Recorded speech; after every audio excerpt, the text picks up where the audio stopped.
Hello and welcome to GCSE English Language and GCSE English Literature. These are two separate GCSE qualifications and they will appear separately on your certificates with separate grades. But they are absolutely at the heart of everything that you will study and everything that you will use when you go on to later life, either into further education or into a career or further training. The skills that we teach you are going to be fundamental to anything else. First of all, we have GCSE English Literature. I'm starting with this one because you have already started this.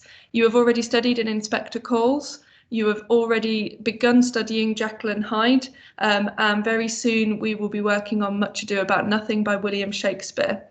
We study the AQA GCSE programme for literature and language, so we do the Power and Conflict poetry anthology, which is set by the exam board. There's also an unseen poetry aspect to the literature exams, of which there are two, which are assessed at the end of the course, so in the summer of year 11.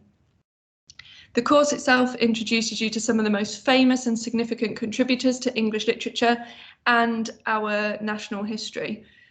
We discuss all sorts of issues through the literature, looking at all different time periods, as you can tell from the texts, things such as relationships, mental health, the ethics of war, how war and society have changed over hundreds of years, attitudes towards society and how society works. You'll remember from an Inspector Calls, you've talked about socialism and capitalism. We've talked about patriarchy, and we'll do more of that when we look at Much Ado About Nothing. As a subject, we make links to sociology, to psychology, to history, science, drama, media, art. The list is quite endless. They're the subjects we link to explicitly, but as I've said, those implicit links along the lines of your reading skills, developing clear communication, digesting lots of different ideas and opinions, and using those as well as your language analysis skills to form your own opinions about the world that you live in and that you are engaging with. And by looking at the past, it helps you to think about what do you want the future to look like and how do you want to play a part in shaping that.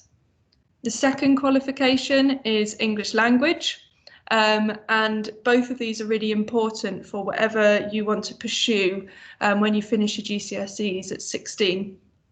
We look at a range of different texts. We look at some literary non-fiction. We look at sort of non-fiction in the form of articles and speeches.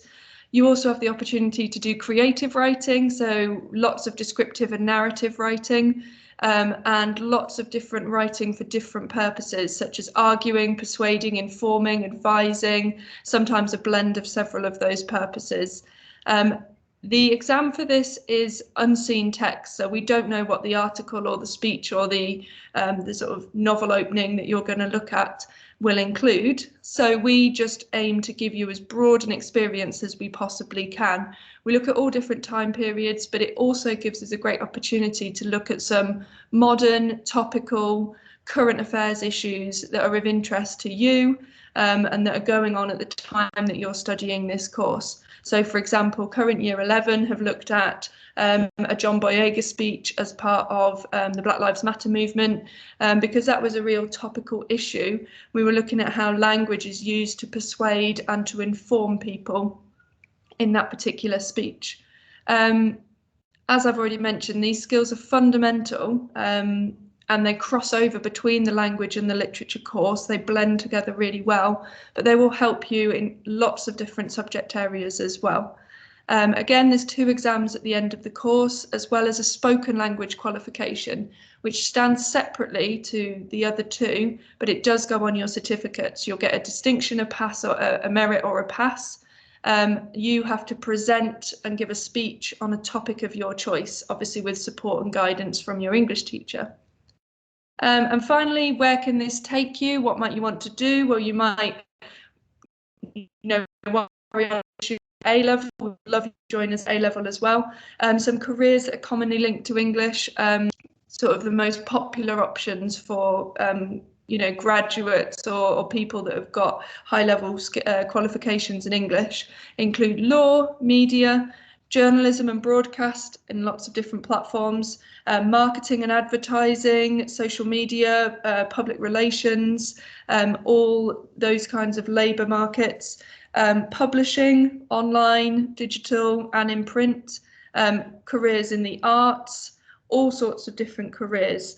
The communication skills that you will learn are really valued by employers.